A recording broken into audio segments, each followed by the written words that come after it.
El poder de la mente. Carta de la señora Indel de junio de 1931. El estudio de la filosofía revela que, en lo que concierne al organismo físico, el mismo plan general se ha seguido, tanto en la construcción de la forma animal, como en la del hombre, incluida la formación del cerebro.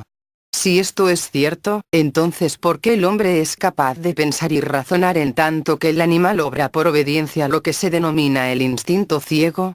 Es verdad que el cerebro humano está mucho más desarrollado que el animal, pero el cerebro animal contiene cierta cantidad de materia gris que, según los fisiólogos, es la agencia por la que se produce el pensamiento. Teniendo, pues, materia gris el animal, ¿por qué no expresa pensamiento y razón hasta cierto punto, por lo menos? Muchas y variadas han sido las hipótesis presentadas por el científico materialista para dilucidar este misterio aparentemente inexplicable, pero, hasta la fecha, no se ha encontrado ninguna solución lógica a tan desconcertante enigma. Sin embargo, para el científico ocultista, la explicación es sumamente fácil.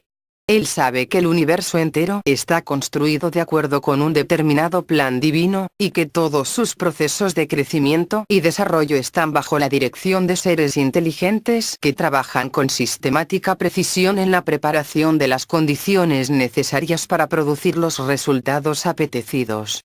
Antes de que fuera usado el cerebro por el ego como un instrumento para la consecución de conocimientos, fue necesario que alcanzara cierto grado de eficiencia. Cuando esto se logró, algunos de nuestra oleada de vida, grandes seres que, en la terminología Rosacruz se conocen como los señores de la mente, irradiaron de sus cuerpos, hacia nuestro interior, el núcleo del material con el que ahora estamos empeñados en confeccionar una mente abstracta.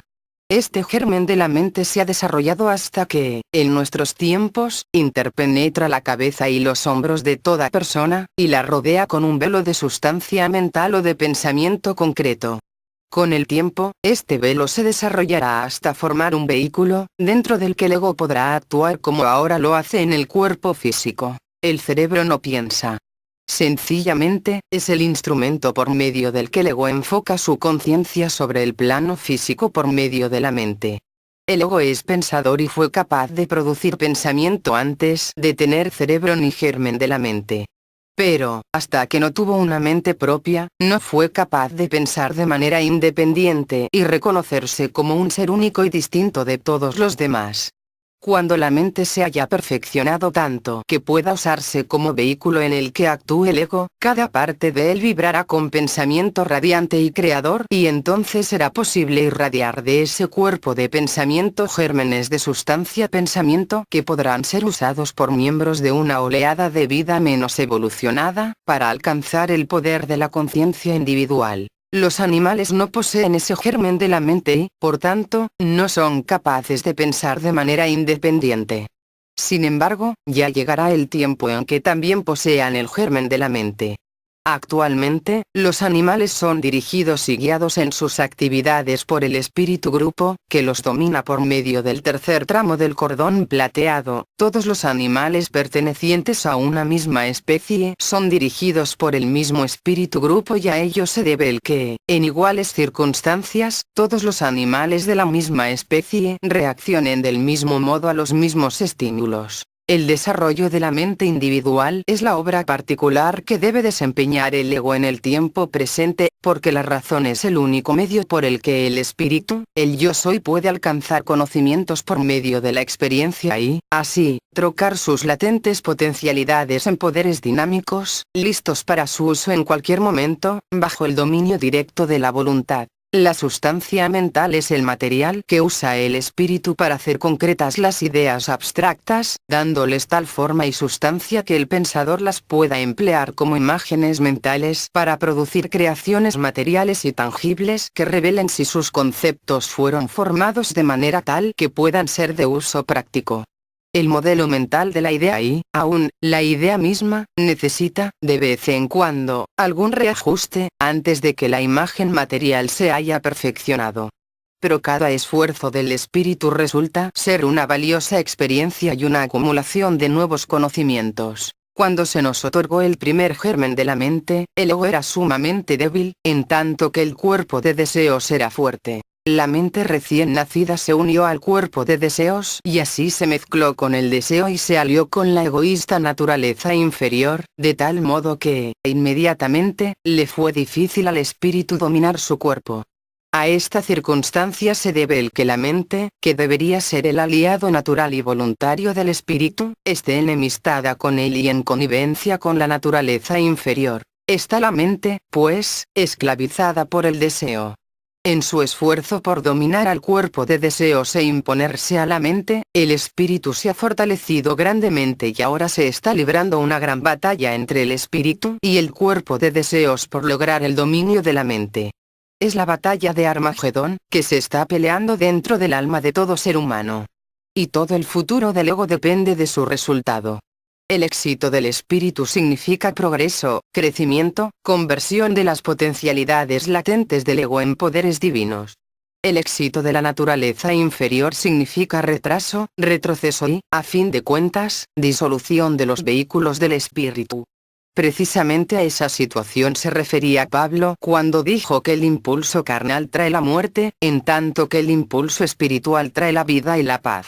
Si la mayoría de la gente estuviera sin esperanza bajo el dominio de la naturaleza inferior, la humanidad no peligraría solamente como individuos, sino que sería posible que destruyera el planeta en el que estamos evolucionando. En el séptimo estrato de la Tierra, las agencias que reconocemos como leyes de la naturaleza, residen como fuerzas peligrosas. Cuando progresa la moralidad de la gente, estas fuerzas mejoran en su comportamiento, pero, cualquier flaqueza en la moral tiende a desatarlas, y hacerlas causar serios trastornos en el mundo.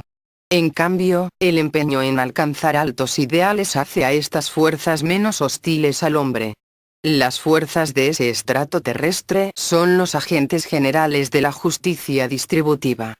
Son las que ocasionan las inundaciones, las tormentas destructoras, los volcanes y terremotos. Y también la formación benéfica de aceite, carbón, minerales, etc., que van a enriquecer a ciertas personas según sus merecimientos.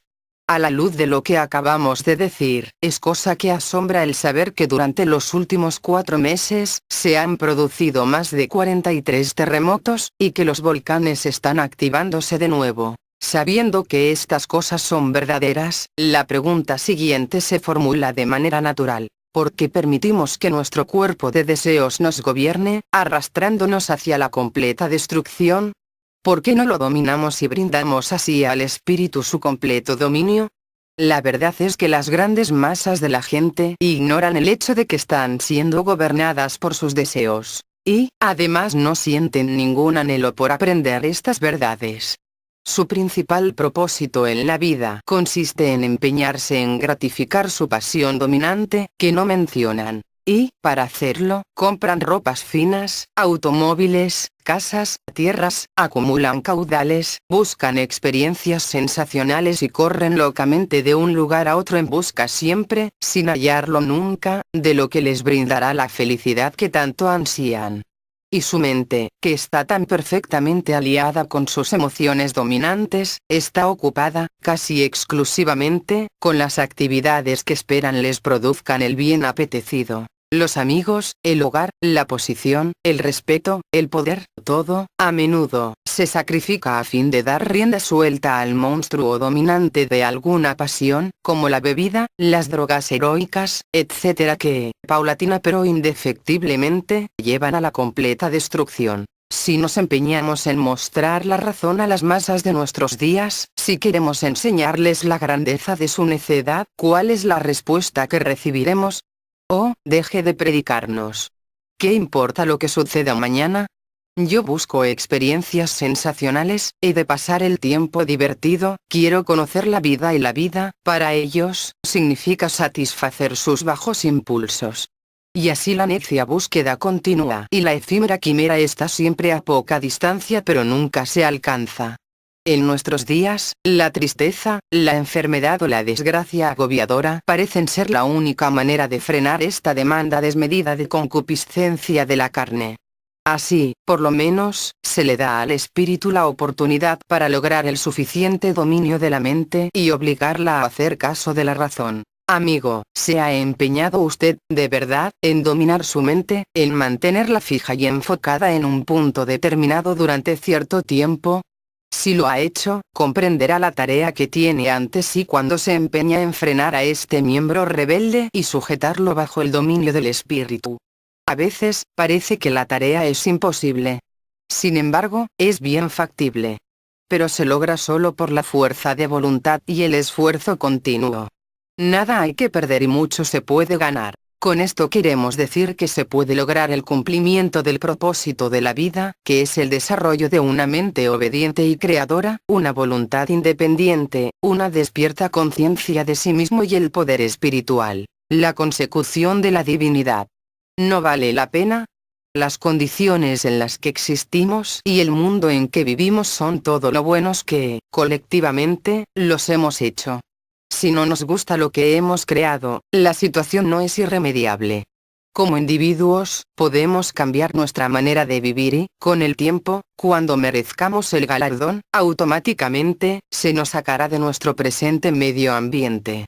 No olvidemos que todas las cosas obran conjuntamente para el bien y que, a fin de cuentas, la justicia vencerá sobre el mal. Pero nosotros, como individuos, tenemos la posibilidad de continuar haciendo el mal, hasta que la enfermedad y la aflicción nos obliguen a obrar con rectitud o, por el contrario, aliarnos consciente y continuamente con la justicia y, así, no solo ayudarnos a nosotros mismos, sino convertirnos en radiantes ejemplos que alumbrarán el sendero para otros que anden en busca de la verdad. Los mejores sermones del mundo no se predican siempre por medio de la palabra.